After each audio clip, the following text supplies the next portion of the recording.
ತಲೆಯೊಳಗೆ ಬುದ್ಧಿ ಇನ್ನಾದ್ರೂ ಕಲ್ತ್ಕೊಳ್ಳಿ. ತಂಗಿ, ನಾ ಈ ಮನೇಲಿ ನಂದೇನೂ ತಪ್ಪಿಲ್ಲ. ಅವಳು ಯಾಕೆ ಹೇಳ್ತಾಳೋ ಒಟ್ಟಿಗೆ ಹೇಳೋದು ಬಿಟ್ರೆ ತಪ್ಪಾಯ್ತು.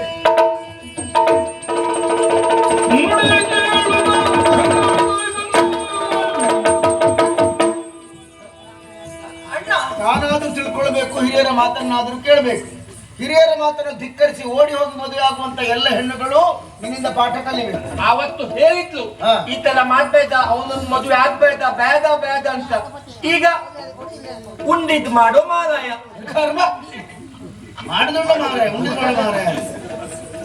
ನೋಡಿದ್ಯಾ, ಇದೆಲ್ಲ ಬೇಕಿತ್ತ ನಿನಗೆ?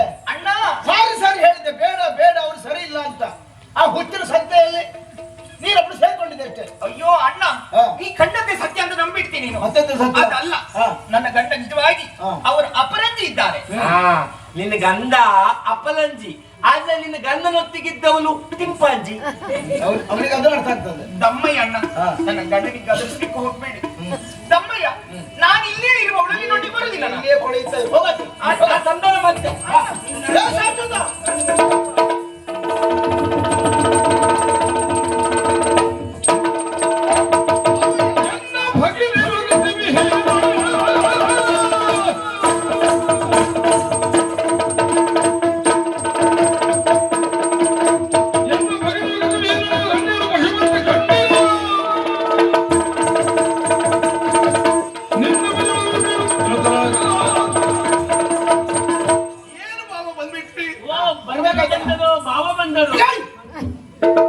ನೀವೆಲ್ಲ ಮನುಷ್ಯರು ಮೃಗಗಳು?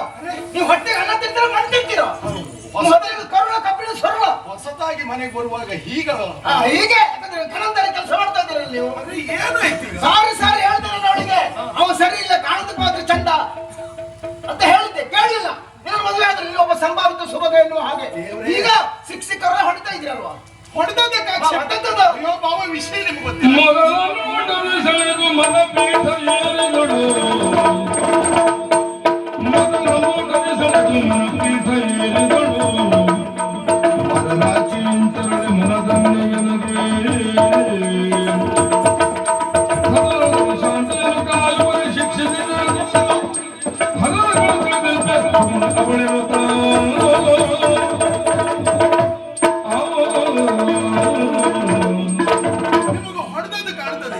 ಆದ್ರೆ ಮನಸ್ಸಿನಲ್ಲಿರುವ ಪ್ರೀತಿ ಮಾತ್ರ ಗೊತ್ತಾಗುವುದಿಲ್ಲಲ್ಲ ಬಾವ. ಆ ಪ್ರೀತಿ ಇದ್ದದ್ರಿಂದ ಹೊಡೆದಲ್ವಾ? ಚಚೆ, ಯಾವ ದ್ವೇಷವನ್ನು ಇಟ್ಟುಕೊಂಡು ನಾನು ಹೊಡೆದದ್ದಲ್ಲ. ಮನೆಯ ವ್ಯವಸ್ಥೆ ಎಲ್ಲ ಹಾಳಾಗ್ತಾ ಉಂಟು. ಯಾರಿಂದ ಅನ್ನುವುದು ನನಗೆ ಚೆನ್ನಾಗಿ ಗೊತ್ತುಂಟು. ಅಮ್ಮನನ್ನ ಪ್ರಶ್ನಿಸುವುದಕ್ಕೆ ಸಾಧ್ಯ ಆಗ್ತಾ ಇಲ್ಲ. ತಂಗಿಯನ್ನ ವಿರೋಧಿಸುವುದಕ್ಕೆ ಈಗ ಮತ್ತೊಬ್ಬರಿಗೆ ಹೆಂಡತಿ ಅವಳು. ಅವರೆಲ್ಲ ಬಾಯಿ ಮುಚ್ಕೊಂಡು ಸುಮ್ಮನೆ ಕೂತ್ಕೊಳ್ಳಿ ಎನ್ನುವ ಉದ್ದೇಶದಿಂದ ಅವರನ್ನ ಹೆದರಿಸುವುದಕ್ಕಾಗಿ ಇವಳಿಗೆ ಹೊಡೆದದ್ದು ಹೌದು. ಎತ್ತಿಗೆ ಜ್ವರ ಬಂದ್ರೆ ಕರುವಿಗೆ ಬರ ಹೇಳಿದೆ ಅಲ್ಲ, ಹೀಗೆ ಆಯ್ತೀಗ ನನ್ನ ಪರಿಸ್ಥಿತಿ. ಬೇಡ, ಎಲ್ಲಿ ಮೆತ್ತ ಉಂಟಲ್ಲಾಗಿ ನಾನು ಈಗ ಪ್ರದೇಶ ನೋಡು, ಅವಳು ಯಾರು ಗೊತ್ತಿಲ್ಲ. ಇಲ್ಲ ಬಾವ, ಈಗಲೂ ನಾನು ಅವಳ ಹತ್ರ ಕ್ಷಮೆ ಕೇಳುವುದಕ್ಕೆ ಸಿದ್ಧನಿದ್ದೇನೆ. ಅವಳದ್ದು ಏನು ತಪ್ಪಿಲ್ಲ ಅಂತ ನನಗೂ ಚೆನ್ನಾಗಿ ಗೊತ್ತುಂಟು. ನಿನಗೊಂದು ಸತ್ಯವನ್ನು ತಿಳಿಸ್ಬೇಕು. ಎಂತದ್ದು? ಇನ್ನೂ ನನಗೂ ಇಂಚರಳಿಗೂ ಮದುವೆ ಆಗ್ಲೇ ಇಲ್ಲ. ಹೊಸ ವರಸ ಒಟ್ಟಿಗೆ ಇದ್ದೀರಿ, ಒಂದೇ ಮನೆಯಲ್ಲಿ ಇದ್ದೀರಿ, ಮದುವೆ ಓಡಿ ಬಂದು ಮದುವೆ ಆಗಿದ್ದೀರಿ, ಮತ್ತೆ ಮದುವೆ ಆಗಲ್ಲ ಅಂತ ಹೇಳ್ತೀರ? ಖಂಡಿತ ಇಲ್ಲ ಬಾಬಾ. ಮತ್ತೆ ಒಪ್ಪಂದದ ಮೇರೆಗೆ ನಾವು ಒಟ್ಟಿಗೆ ಇದ್ದದ್ದು. ಎಂತದ? ಒಪ್ಪಂದದ ಮೇರೆಗೆ ಒಟ್ಟಿಗೆ ಇದ್ದದ್ದು. ನೀವಂತ ಇಬ್ರು ಪ್ರವಾಸ ಹೊರಟದ ನೀವು? ಒಪ್ಪಂದ ಶಾಲಾ ಮಕ್ಕಳ ಪ್ರವಾಸ ಮತ್ತೆಂತದ? ಹಾಗಲ್ಲ, ಅವಳು ಪಂತ ಮಾಡಿ ಬಂದದ್ದು. ಯಾರಿಲ್ಲ? ಹೌದು. ಎಂತದ್ದು? 1 ವರ್ಷಗಳ ಕಾಲ ಗಂಡ ಹೆಂಡತಿಯ ಹಾಗೆ ನಟನೆ ಮಾಡುವುದಂತೆ. ಉದ್ದೇಶ, ಅವಳಿಗೆ ನನ್ನಲ್ಲಿರುವಂತಹ ಸ್ವಪ್ನ ಮಂಟಪ ಬೇಕಂತೆ. ಬಾಬಾ, ನಾನು ಸತ್ಯ ಹೇಳ್ತಾ ಇದ್ದೇನೆ, ನನಗೆ ಈಗಲೂ ಅವಳ ಮೇಲೆ ಪ್ರೀತಿ ಉಂಟು. ನನ್ನ ಹೆಂಡತಿಯಾಗಿ ಅವಳು ಬರಬೇಕೆನ್ನುವಂತಹ ಆಸೆ ಉಂಟು. ನಾನು ಎಷ್ಟು ಪ್ರೀತಿಸುತ್ತಾ ಇದ್ದೀನಿ. ಆಕಾಶದಲ್ಲಿರುವಂತಹ ನಕ್ಷತ್ರಗಳನ್ನು ಎಣಿಸುವುದಕ್ಕೆ ಸಾಧ್ಯ ಉಂಟೆ? ಸಾಗರದಲ್ಲಿರುವಂತಹ ನೀರನ್ನು ಬತ್ತಿಸುವುದಕ್ಕಾಗುತ್ತದೆಯೇ? ನನ್ನ ಪ್ರೀತಿ ಎಣಿಸುವುದಕ್ಕಾಗದೆ ಹೋದಷ್ಟು, ಬತ್ತಿಸುವುದಕ್ಕಾಗದೆ ಇದ್ದಷ್ಟು ಬಾಬಾ, ಕೈ ಮುಗಿದು ನಿಮ್ಮಲ್ಲಿ ಬೇಡ್ತಾ ಇದ್ದೀನಿ. ನನ್ನ ಮಾತಂತೂ ಅವಳು ಕೇಳುವುದಿಲ್ಲ. ನೀವಾದ್ರೂ ಹೇಗಾದ್ರೂ ಮಾಡಿ ಅವರ ಮನಸ್ಸನ್ನು ಒಲಿಸಿ ನನ್ನ ಹೆಂಡತಿಯ ಹಾಗೆ ಬರುವ ಹಾಗೆ ಮಾಡಿ. ಅವಳಿಗೆ ತಲೆಹಣಾಗಿದ್ಯಾ? ನೀನೇ ಸಿಕ್ಕಿದ ಮೇಲೆ ಸ್ವಪ್ನ ಮಂಟಪ ಸಿಕ್ಕಿದ ಹಾಗಲ್ವಾ? ಅವಳಿಗೆ ನಾನು ಬೇಡಂತೆ, ನನ್ನ ಮೇಲೆ ಪ್ರೀತಿ ಇಲ್ವಂತೆ, ಸ್ವಪ್ನ ಮಂಟಪ ಮಾತ್ರ ಬೇಕಾದದ್ದಂತೆ. ಒಟ್ಟು ನಿಮ್ಮ ನಾಟಕದೊಳಗೆ ನಮ್ಮನ್ನೊಂದು ಹಾಳು ಮಾಡ್ತಾ ಇದ್ರೆ ಅಷ್ಟೇ. ನಾನು ಹೇಗೆ ಅಂತ ಒಂದು 4 ದಿವಸ ಇಲ್ಲೇ ಇದ್ದು ಬೇಡ, 4 ದಿವಸ ಇದ್ರೆ ಆಯ್ತು. ಹೌದಾಗೆ 1 ದಿವಸ ಇದ್ರೆ ಗೊತ್ತಾಗ್ತದೆ. ನೋಡ್ತೇನೆ ನಾವು. ಮರೆಯೊಳೆಂದರು ಕೇಳುತ್ತ ಇಂಚರ ಎರೆಯ ಶಾಶ್ವತ ನಿರುವ ಠಾವಿಗೆ ಬರುತ್ತ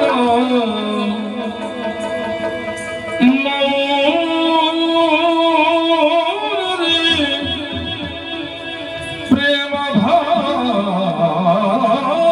ತೋರೆ ಸಂತದಲ್ಲಿ ಪ್ರೇಮ ಭಾವ ತೋರೆ ಸಂತದಲ್ಲಿ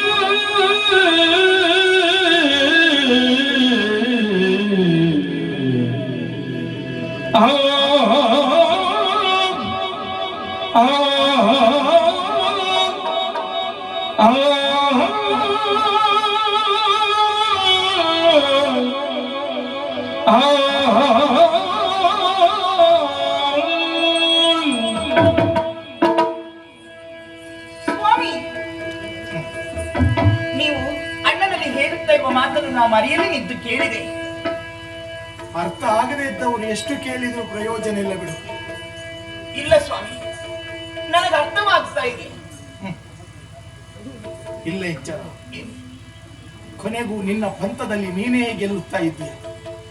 1 ವರ್ಷದ ಅವಧಿ ಈಗ ಮುಗಿಯುತ್ತಾ ಬಂತು. ನನಗೊಂದು ವಿಶ್ವಾಸ ಇದ್ದಿತ್ತು, ಹೇಗಾದ್ರೂ ಮಾಡಿ ನನ್ನ ಪ್ರೀತಿಯಲ್ಲಿ ನಿನ್ನನ್ನು ಸಿಲುಕಿಸಿಕೊಳ್ಳಬೇಕು, ಶಾಶ್ವತವಾಗಿ ನಿನ್ನನ್ನು ನನ್ನ ಹೆಂಡತಿಯನ್ನಾಗಿ ಮಾಡಿಕೊಳ್ಳಬೇಕು ಅಂತ. ಆದ್ರೆ ನನಗಾಗ್ತಾ ಇಲ್ಲ.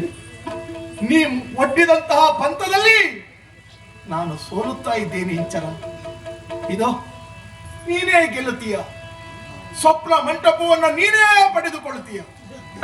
ಸ್ವಪ್ನ ಮಂಟಪ ಹೋಯ್ತು ಅಂತ ನನಗೆ ಒಂದಿಷ್ಟು ಬೇಸರ ಇದೆ. ಆದರೆ ಕೊನೆಗೂ ನನ್ನ ಪ್ರೀತಿ ಸುಳ್ಳಾಗಿ ಹೋಗ್ತಾ ಇಲ್ಲ ಎನ್ನುವ ಪಶ್ಚಾತ್ತಾಪ, ಕೊನೆಗೂ ನಿನ್ನನ್ನು ಸಂಪಾದಿಸಿಕೊಳ್ಳುವುದಕ್ಕಾಗಲೇ ಇಲ್ಲಲ್ಲ ಅಂತ ನೋವು ನನ್ನನ್ನು ಕಾಡ್ತಾ ಉಂಟು. ಇಲ್ಲ ಸ್ವಾಮಿ, ಸೋತದ್ದು ನೀವಲ್ಲ, ಸೋತದ್ದು ನಾನು. ಅಹಂಕಾರದಿಂದ, ಛಲದಿಂದ, ದ್ವೇಷದಿಂದ ಸ್ವಪ್ನ ಮಂಟಪವನ್ನು ಪಡೆಯುವ ಉದ್ದೇಶದಿಂದಲಾಗಿ ಬಾಳಿನ ಬದುಕಿನ ಅರ್ಥವನ್ನು ತಿಳಿಯದೆ, ದಾಂಪತ್ಯದ ಅರ್ಥವನ್ನು ತಿಳಿಯದೆ ಹೆಂಡತಿ ಹಾಗೆ ನಟನೆ ಮಾಡಿ ನಿಮ್ಮೊಟ್ಟಿಗೆ ಇದ್ದೆ. ಒಂದೊಂದು ಸತ್ಯ ತಿಳಿಯಿತು ಸ್ವಾಮಿ, ಹೆಣ್ಣು ಯಾರ ಜೀವನವನ್ನು ಆಳಬಾರದು, ಎಲ್ಲರ ಜೀವನದಲ್ಲಿ ಆಳವಾಗಿ ಹೋಗಿ ಸಂತೋಷ ಸುಖವನ್ನು ಅನುಭವಿಸಬೇಕು ಎನ್ನುವುದು ನನಗೆ ಸ್ಪಷ್ಟವಾಯಿತು. ಇನ್ನು